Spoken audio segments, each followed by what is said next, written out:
남산타워가 보이는 호텔 대연회장. 크리스털 샹들리에 아래로 쏟아지는 금빛 조명. 샴페인 잔이 부딪히는 소리. 윤서현 49세.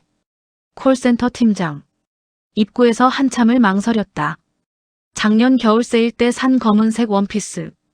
비싼 드레스를 입은 여자들 사이에서 유독 초라해 보이는 옷이었다. 어머, 서연아. 배지은이었다. 대학 동창. 졸업 후 대기업 임원과 결혼해 강남의 빌딩을 2채 가진 사모님. 진짜 오랜만이다. 지은의 목소리는 다정했지만 시선은 냉정했다. 서연의 어깨부터 발끝까지 훑어내리는 눈빛. 그나저나 서연아, 넌 아직도 혼자야? 심장이 철렁 내려앉았다. 응, 아직. 어머, 진짜? 49에 완전 솔로. 지은의 목소리가 한 톤 높아졌다. 주변 사람들이 슬쩍 고개를 돌렸다. 있잖아, 요새 뉴스 봤어? 1인 가구 고독사 진짜 많이 나오던데. 특히 50대 여자. 혼자 살다가 며칠 지나서야 발견되고 그러잖아. 서연의 숨이 턱 막혔다. 너도 조심해. 진짜로. 지은은 다정하게 서연의 팔을 툭툭 두드렸다. 엄마, 치매시지? 혼자 감당 안 되면 요양원 보내. 내가 아는데 소개해줄까? 서연은 대답하지 못했다. 엄마를 요양원에 보낼 돈도 마음도 없었다. 아침마다 엄마의 머리를 빗겨주고 밥을 먹여주고 약을 챙겨주는 일. 그게 서연에게 남은 전부였다. 뭐, 그래도 힘내. 우리 서연이 늘 씩씩했잖아. 지은이 사라졌다. 서연은 그 자리에 우두커니 서 있었다. 주변에선 여전히 사람들이 웃고 떠들었다. 성공한 사람들, 행복한 사람들, 빛나는 사람들. 그 순간이었다. 찰칵. 조명이 꺼졌다. 갑자기 찾아온 어둠.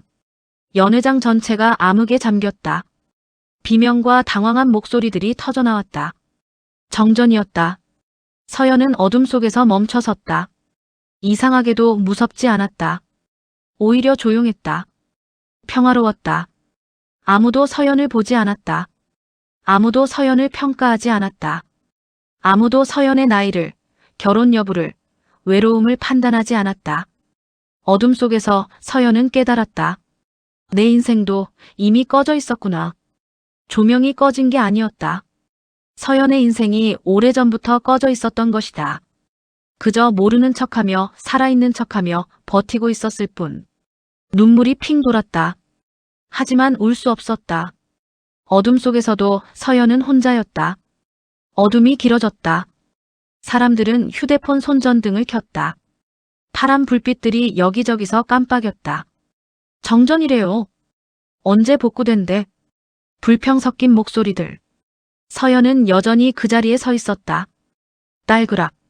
유리 깨지는 소리.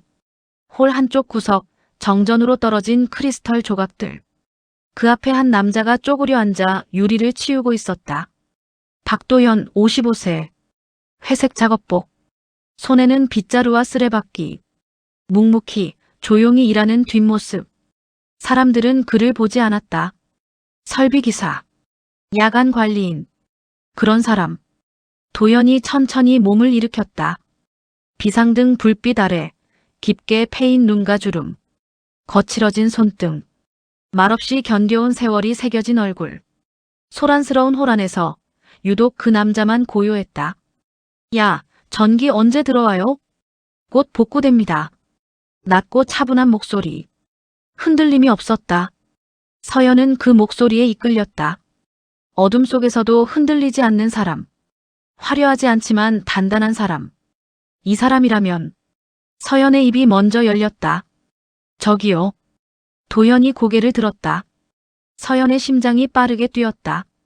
미친 짓이라는 걸 알았다. 하지만 멈출 수 없었다. 당신, 지금부터 내 가족이 돼요. 순간 주변이 조용해졌다. 사람들이 서연을 쳐다봤다. 믿을 수 없다는 표정. 서연은 떨리는 목소리로 말을 이었다. 나 혼자라고 놀림받기 싫어요. 고독사 운운하는 소리 듣기 싫어요. 그냥 당신이라도 옆에 있어줘요. 목소리가 갈라졌다. 도연의 눈빛이 흔들렸다. 좋습니다. 서연의 숨이 멎었다. 하지만 도연이 천천히 말했다. 가족이라면 어머님부터 찾아뵙겠습니다. 서연의 온몸이 얼어붙었다. 엄마. 치매에 걸린 엄마. 오늘 집에 혼자 두고 온 엄마. 갑자기 불안이 밀려왔다. 약은 챙겨놨나? 문은 잘 잠갔나? 혹시 밖에 나가진 않았을까? 어머님 어디 계십니까? 집에 계세요. 혼자요? 서연은 대답하지 못했다. 도연이 고개를 끄덕였다. 그럼 지금 가봐야겠습니다. 그는 빗자루를 내려놓고 작업복 주머니에서 차량 열쇠를 꺼냈다. 같이 가시죠. 서연은 그제야 깨달았다. 이 남자는 진심이었다. 농담도 동정도 아니었다. 진짜로 엄마를 찾아가려 하고 있었다. 서연의 눈에 눈물이 고였다. 오랜만이었다. 누군가 자신의 편이 되어주는 게. 도연의 낡은 트럭이 서연의 집 앞에 멈췄다. 현관문을 열었다. 엄마. 대답이 없었다. 거실은 텅 비어 있었다. 엄마. 어디 계세요? 도연이 조용히 뒤따라 들어왔다. 그의 시선이 방 안을 훑었다. 침실 확인해 보시죠. 서연이 방문을 열었다. 엄마가 이불을 뒤집어 쓴 채 누워 있었다. 엄마. 서연이 어깨를 흔들었다. 엄마가 천천히 눈을 떴다. 흐릿한 눈동자. 누구세요? 칼처럼 예리한 말. 서연의 가슴이 찢어졌다. 엄마 나예요. 서연이. 서연이. 우리 딸은 아직 안 왔어. 학교 갔어. 엄마는 50년 전 초등학생이던 서연을 기다리고 있었다. 도연이 조용히 다가와 무릎을 꿇었다. 어르신 안녕하세요. 밤 늦었으니 편히 주무세요. 도연이 엄마의 이불을 다시 덮어주었다. 부드럽게 조심스럽게. 그때였다. 삐삐삐. 가스 경보기였다. 서연이 거실로 뛰어나갔다. 도연도 뒤따랐다. 가스 냄새 나요? 도연이 코를 킁킁거렸다. 고개를 저었다. 아니요. 냄새는 안 나는데. 복도에서 비명이 들렸다. 불이야. 가스 샜어. 서연이 문을 열었다. 복도가 아수라장이었다. 윤서연 씨 맞죠? 경찰관이 나타났다. 네, 맞는데요. 신고 들어왔습니다. 노인방임 혐의. 서연의 머릿속이 하얘졌다. 소방관들이 계단을 올라왔다. 복지 담당자도 함께였다. 가스 누출 신고 받았습니다. 노인 학대 의심 사례로 통보받았어요. 잠깐만요, 저는. 어머니 어디 계세요? 엄마가 침실에서 나왔다. 멍한 얼굴로. 엄마. 서연이 엄마를 끌어안았다. 혼자 계셨죠? 며칠이나 방치되신 거예요? 아니에요. 몇 시간 자리 비운 거예요. 목격자 진술이 있어요. 며칠째 혼자 계신다고. 그건 거짓말이에요. 그때 복도 끝에서 익숙한 얼굴이 보였다. 배지은. 팔짱을 낀 채 서 있었다. 옆엔 양복 입은 그녀의 남편. 지은의 입가에 희미한 미소가 번졌다. 서연은 깨달았다. 이 모든 게 지은의 계획이었다. 정전도, 가스 신고도, 복지 신고도, 전부. 이 사람들이 한 거예요. 서연이 소리쳤다. 하지만 아무도 듣지 않았다. 도연이 조용히 서연의 어깨에 손을 얹었다. 괜찮습니다. 그가 낮게 속삭였다. 제가 증명하겠습니다. 서연이 고개를 들었다. 도연의 눈빛은 흔들리지 않았다. 도연이 조용히 자리를 떠났다. 잠깐만 다녀오겠습니다. 서연은 경찰관과 복지 담당자 사이에서 필사적으로 해명했다. 엄마를 꼭 껴안은 채. 정말 며칠 방치한 게 아니에요. 증거가 필요합니다. 경찰관의 목소리는 차갑고 기계적이었다. 30분 후. 도연이 돌아왔다. 손에는 작은 USB가 들려 있었다. 이걸 보셔야겠습니다. 도연이 노트북을 켰다. USB를 꽂았다. 영상 1 오후 7시 42분. 호텔 지하 서버실. 양복 입은 남자가 전기 패널 앞에 섰다. 배지은의 남편. 그가 주위를 살피더니 메인 차단기를 내렸다. 정전. 계획적이었다. 이건 경찰관의 표정이 굳었다. 영상 2 오후 8시 15분. 서연의 아파트 복도. 보험 브로커가 가스 계량기 덮개를 열었다. 밸브를 돌렸다. 가스가 새기 시작했다. 그는 라이터로 경보기를 작동시켰다. 이게 무슨? 영상 3 오후 8시 20분. 아파트 로비. 배지은이 공중전화 앞에 섰다. 입모양이 보였다. 노인 학대 신고합니다. 503호 윤서연. 거짓 신고였다. 지은의 얼굴은 차갑고 냉정했다. 서연은 화면을 보며 온몸이 떨렸다. 분노가 아니었다. 배신감이었다. 경찰관이 지은을 바라봤다. 배지은 씨, 설명 가능하십니까? 지은의 얼굴이 하얗게 질렸다. 저건 허위 신고죄, 업무방해죄에 적용됩니다. 당신은 재물손괴, 가스안전법 위반. 동행하시죠. 지은이 서연을 쳐다봤다. 더 이상 우월하지 않은 당황스러운 눈빛. 서연아 미안해. 보험 때문에. 보험. 복지 담당자가 끼어들었다. 노인을 방임 상태로 만들어 시설 입소 유도하는 수법이에요. 보험금 청구를 위해. 혹시 어머님 명의 보험 있습니까? 서연의 머릿속이 하얘졌다. 작년에 지은이 권유했던 보험. 엄마 명의로 가입했던. 계약서를 제대로 보지 않았다. 지은을 믿었으니까. 수사하시면 나올 겁니다. 도연이 조용히 말했다. 지은과 남편이 끌려갔다.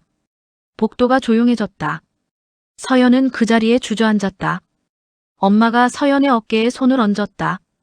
왜 울어? 우리 딸.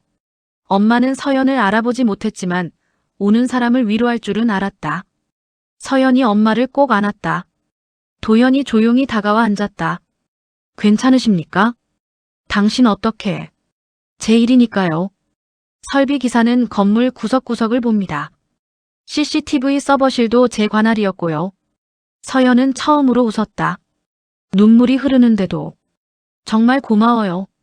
도연이 희미하게 미소 지었다. 이제 좀 믿으시겠습니까? 제가 가족이 될 수 있다는 거. 서연의 심장이 뛰었다. 누군가 자기 편에 서 있다는 것. 이 차가운 세상에서 누군가 자신을 지켜준다는 것. 오래만이었다. 3일 후. 사건은 수사로 넘어갔다. 배지은과 남편 보험 브로커 모두 구속됐다. 자선갈라 보험 사기, 동창 노인 학대 조작 마이너스 언론이 들끓었다. 서연은 그 소란 속에서 조용히 엄마와 집으로 돌아왔다. 엄마, 집이에요. 엄마는 고개를 갸우뚱했다. 여기가 우리 집이야? 네, 엄마. 우리 집. 현관벨이 울렸다. 도연이었다. 가방 안에는 김밥과 따뜻한 국이 들어있었다. 식사하셨어요? 아직이요. 도연이 자연스럽게 부엌으로 들어가 상을 차렸다. 서연은 그 모습을 멍하니 바라봤다. 언제부터였을까? 이 남자가 이렇게 가까이 있게 된 게. 어르신 식사하세요. 도연이 엄마를 의자에 앉혔다. 누구세요? 도연입니다. 서연 씨 옆에 있는 사람이에요. 엄마는 금방 잊을 것이다. 하지만 도연은 개의치 않았다. 숟가락을 엄마 손에 쥐어주고 국을 식혔다. 서연의 가슴이 뜨거워졌다. 식사가 끝났다. 도연이 일어섰다. 그럼 저는 이만. 잠깐요. 서연이 도연의 팔을 붙잡았다. 당신 정말 가려고요? 도연이 멈췄다. 당연히 있어야죠. 당신 내 가족이잖아요. 서연의 목소리가 떨렸다. 처음엔 충동이었어요. 지은한테 지기 싫어서, 혼자라는 게 창피해서. 눈물이 고였다. 근데 이제는 달라요. 당신이었으면 좋겠어요. 당신이 내 옆에 있었으면 좋겠어요. 도연은 대답하지 않았다. 대신 서연의 손을 꽉 잡았다. 저도 오래 혼자였습니다. 도연의 목소리가 낮게 깔렸다. 가족이 뭔지 잊고 살았어요. 그런데 당신을 보면서 생각했습니다. 다시 시작해도 되지 않을까. 그럼 도망치지 말아요. 이번엔. 네. 도망치지 않겠습니다. 도연이 처음으로 환하게 웃었다. 엄마가 소파에서 조용히 두 사람을 바라봤다. 저 사람 좋은 사람 같네. 엄마는 서연을 알아보지 못했지만 사람은 알아봤다. 그쵸, 엄마. 좋은 사람이에요. 창밖으로 남산 타워가 보였다. 불빛이 하나둘 켜지고 있었다. 어둠이 물러가고 새벽이 오고 있었다. 서연의 인생도 이제 다시 켜지고 있었다. 꺼졌던 조명은 다시 켜졌다. 하지만 이번엔 혼자가 아니었다. 엄마와 도현과 함께였다. 서연은 처음으로 깨달았다. 행복은 화려한 갈라에 있지 않았다. 성공한 동창들 사이에 있지 않았다. 바로 여기, 이 작은 집에서, 서로를 지켜주는 사람들 사이에서. 서연의 불빛은 꺼지지 않을 것이다.